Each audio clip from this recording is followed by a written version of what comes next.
Hi hello. അപ്പോൾ ഇന്ന് നമ്മൾ സിനിമയ്ക്ക് പോകട്ടോ. അപ്പോൾ ഏത് സിനിമയ്ക്കാണെന്ന് ഞാൻ ചോദിച്ചില്ല. എന്നോട് ചോദിച്ചു സിനിമയ്ക്ക് പോയാലോന്ന് ചോദിച്ചാൽ ഞാൻ വൈനോട്ട് നമുക്ക് പോകാമല്ലോ എന്ന് പറഞ്ഞു. കാരണം കുറേ നാളായിട്ട് കുറേ വർക്കും അതുപോലെ കുറേ സ്ട്രെസ്സൊക്കെ ആയിട്ട് നമുക്ക് നമ്മുടെ ഹാപ്പിനെസ്സിന് വേണ്ടിയിട്ടൊന്നും ചെയ്യാൻ പറ്റിയിട്ടുണ്ടായില്ല. അപ്പോൾ ഓക്കെ നമ്മൾ സിനിമയ്ക്ക് വന്ന് വിചാരിച്ചു. ഞാൻ പകുതി എത്തിയപ്പോൾ ചോദിച്ചു ഏത് സിനിമയെന്ന് ചോദിച്ചപ്പോൾ പറഞ്ഞു. അപ്പോൾ മൂവിയുടെ പേര് വൺ ബറ്റിൽ ആഫ്റ്റർ അനദർ എന്ന് പറഞ്ഞിട്ടൊരു മൂവി കേട്ടോ.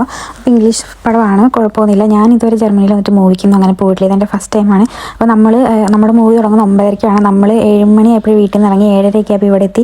അപ്പോൾ ചെന്ന് കുറച്ചൊക്കെ നടക്കുകയൊക്കെ ചെയ്ത് പതിയെ പോകാം. കാരണം പാർക്ക് ചെയ്ത സ്ഥലത്ത് നമ്മൾ കുറച്ച് നടക്കാനുണ്ട്. അങ്ങനെ നടന്നുകൊണ്ടിരുന്നപ്പോഴാട്ടോ ഇവിടെ ചെറിയൊരു കുഞ്ഞ് ഫെസ്റ്റ് നടക്കുന്നു. അപ്പോൾ നമ്മൾ അവിടെയും കയറി കുറേ സാധനങ്ങളൊക്കെ തിന്നു, കഴിച്ചിട്ടെല്ലാം നമ്മൾ വന്നു. അത് ഇത് കണ്ടപ്പോൾ ഞാൻ ആദ്യം വിചാരിച്ചത് അത് ചെറിയ മോളാണെന്ന് വിചാരിച്ചത്. പക്ഷേ മോളല്ല, ഇത് വലിയ തിയേറ്ററാണ് കേട്ടോ.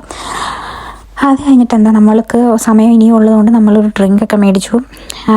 ഇത് ആൽക്കഹോളാണോ നോൺ ആൽക്കഹോളിക്കാണോ എനിക്കറിയില്ല. ഞാൻ എന്തായാലും കുടിച്ച് എനിക്കിഷ്ടമായി. അത് കഴിഞ്ഞ് പിന്നെ എനിക്കാണെങ്കിൽ രാത്രിയാണ്, എനിക്കാണെങ്കിൽ ബോർ അടിച്ചിട്ട് പിന്നെ ഞാൻ എന്നെ തന്നെ കുറേ നേരം ഫോണിൽ നോക്കിക്കൊണ്ടിരുന്നു. ആകെ അലങ്കോലപ്പെട്ടാണ് മുടി എല്ലാം കിടക്കുന്നത്. അത് കഴിഞ്ഞ് ഒരു 9 മണിയൊക്കെ ആയപ്പോഴേക്കും എല്ലാവരും കയറാൻ തുടങ്ങി. അപ്പോൾ നമ്മളും കയറി. അപ്പോൾ നമ്മൾ നാച്ചോ എന്നൊരു സാധനം മേടിച്ചിട്ടുണ്ടായിരുന്നു. അതിൻ്റെ 2 സോസ് ഉണ്ടായിരുന്നു. എനിക്ക് കുഴപ്പമൊന്നും തോന്നിയില്ല. നമ്മുടെ നല്ല എരിവൊന്നുമില്ല. നോർമലി എന്തോ ഒരു സംഭവം കഴിക്കുന്ന പോലെ. എന്നാലും ഞാൻ കഴിച്ചു കേട്ടോ. അത് കഴിഞ്ഞ് നമ്മുടെ എന്താ പറയുക, സിനിമ സ്റ്റാർട്ട് ചെയ്യുന്നതിന് മുന്നേ നമ്മൾ ഇതിലേക്ക് സിനിമയിൽ അഡ്വർടൈസ്മെൻ്റ് ആണ്. അങ്ങനെ 9 to 9:30 വരെ അഡ്വർടൈസ്മെൻ്റ് ആയിരുന്നു. ഞാൻ ആകെ ഇത് വെറുത്തുപോയി. എനിക്ക് സിനിമ കാണാണ്ട് ഇറങ്ങിപ്പോയാലോ എന്നൊരു ഫീൽ ചെയ്ത്. കാരണം അത്ര നേരം ഭയങ്കരമായിട്ട് ലാഗായിരുന്നു. എനിക്കാണെങ്കിൽ സമയം പോകുന്നില്ല, എപ്പോൾ തുടങ്ങുന്നത് ഓരോ ടെൻഷനാണ്.